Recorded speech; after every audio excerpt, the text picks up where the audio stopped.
This is Democracy Now!, democracynow.org, the War and Peace Report, music by Eddie Gale. We're broadcasting on over 800 stations on Pacific and NPR and low-power FM and college and community radio stations, on public access TV and PBS TV stations and both TV satellite networks, Dish Network Channel 9415, Free Speech TV, 9410 Link TV, and DirecTV Channel 375, and we're video and audio podcasting at democracynow.org. Among the PBS stations we're broadcasting on is SOP TV, which is Southern Oregon Public Television, where we're broadcasting from today in Medford, Oregon. As we turn now to the best-selling author of The Shock Doctrine, yes, author and independent journalist Naomi Klein joins us from Toronto, Canada, to talk about the latest shocks to the economy. And with the climate summit in Copenhagen just 2 weeks away, the coming together of a global movement for climate justice. She is just out with the 10th anniversary edition of her first book, the international bestseller No Logo. And her latest articles include Climate Rage for Rolling Stone magazine and Copenhagen, Seattle Grows Up for The Nation. Naomi Klein, welcome to Democracy Now! Let's begin with the issue of climate change and, as you put it, climate rage. Tell us what's happening. Well, that piece in Rolling Stone is looking at a growing demand for the repayment of climate debt. And this is really a relatively new framing for the climate crisis, and it's coming predominantly from the developing world, led by the government of Bolivia and other Latin American governments, and it's been joined by the coalition of least developed countries, which are primarily in Africa.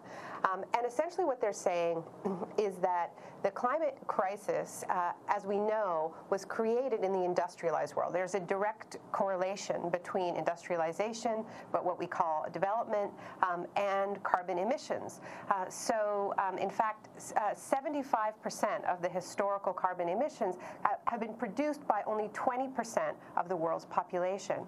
And then we have this cruel geographical irony, which is that the effects of climate change are felt overwhelmingly in the developing world, in the parts of the world that are least responsible for creating the crisis. So according to the World Bank, 75 to 80% of the effects of climate change are being felt in the developing world. So you have this inverse relationship between cause and effect. So it is in this context that we're seeing a growing movement from the developing countries that really are on the front lines of climate change, saying that the rich world that created this climate crisis owes them a debt, owes them tangible reparations for the creation of this crisis. And those reparations should be paid in three forms. First, through deep emission cuts in the developed world, in the rich world, 40%, at least 40% below 1990 levels. This is a figure we've heard a lot.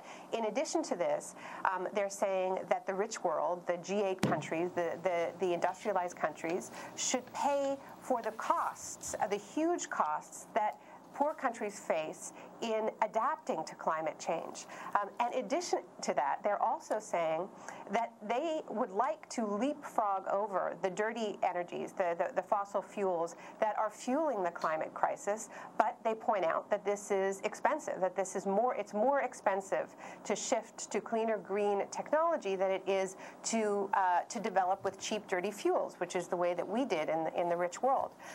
So they're saying we will change, but we don't think we should have to pay this additional cost because of a problem that is not of our creation. So essentially the climate debt argument is the polluter pays argument, which is a familiar argument to people in the United States. It's a basic principle of jurisprudence, and they're saying, another way of putting it is you broke it, you bought it. Talk specifically about the countries that are raising these concerns and saying we shouldn't have to pay, for example, in Africa. Well, the African Union, the coalition of African states, have been very clear that their primary demand out of Copenhagen are these deep emission cuts and serious funding for adaptation to climate change. And in Eastern Africa right now, you have massive, you have serious droughts affecting millions of people. That's just one example of the kind of costs that are being incurred because of climate change already. So we're not talking about projecting into the future, some hypothetical future. We're talking about right now. But the main push, as I said, is actually coming from Bolivia, and Bolivia has an extraordinary climate negotiator who I quote in the Rolling Stone piece named Angelica Navarro, who I first met in Geneva. She was actually Bolivia's ambassador to the World Trade Organization. She's very clear, very tough, multilingual. It takes a lot of strength to stand up to the sort of pressure that a small country like Bolivia faces, whether at the World Trade Organization or now in the climate negotiations. And Angelica Navarro is really up to the task, and she has been giving these really inspiring speeches at summits in the lead up to Copenhagen, and has really been a galvanizing force for other developing countries. But also, she's taking a demand that is coming from groups like the Third World Network, Focus on the Global South, Jubilee South, coalitions of NGOs and climate justice groups that have been making these demands on the outside of summits. But what's interesting now is that these demands have entered inside the summit. They're at the negotiating table. And of course, there's extraordinary resistance from the United States and the European Union, Canada, Australia, to the idea that they shouldn't just be giving money to the developing world to adapt to climate change, to deal with climate change out of the goodness of our hearts, out of a sense of charity, but actually out of a legal obligation. And this is a frightening concept, as you can imagine. Naomi Klein, but last the case week, for it, Amy, is very strong. Just to add, sorry. Last week, the UN Secretary General Ban Ki-moon rejected widespread predictions that the summit in Copenhagen would be a failure. Reading the latest news reports, however, you might think that Copenhagen is destined to be a disappointment. That is wrong. To the contrary, we can, and I believe we will, reach a deal in Copenhagen that sets the stage for a binding treaty as soon as possible. Your response to what Ban Ki-moon is saying? Well, the problem is that the definition of success in Copenhagen has been lowered and lowered. A few months ago, the definition of success in Copenhagen was countries agreeing to lower emissions to levels that climate scientists were demanding. And the science is very, very clear that we really do need cuts of 40% below 1990 levels. The other definition of success was rich countries coming to the table with levels of funding for the developing world that once again meet the actual need. And we know what those types of figures are. The World Bank, for instance, has estimated that the cost faced by developing countries to simply adapt to a changing climate, dealing with droughts, dealing with increased flooding, is $100 billion a year. The cost of leapfrogging over those dirty energies, as I was saying earlier, that's $500 to $600 billion a year. That's a figure from independent UN researchers.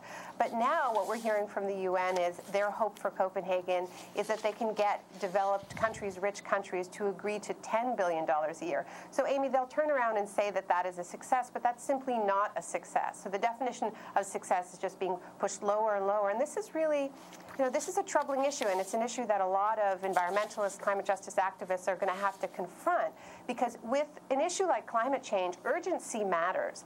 Maintaining a sense of urgency in the face of this crisis really matters.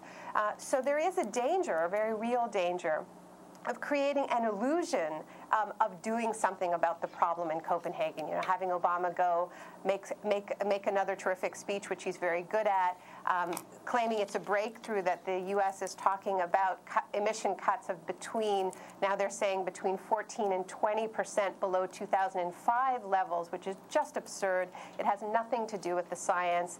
And then this $10 billion a year figure, which once again, there's such a huge gap between that figure and the lowest possible figure that we're hearing from the World Bank, which is $100 billion.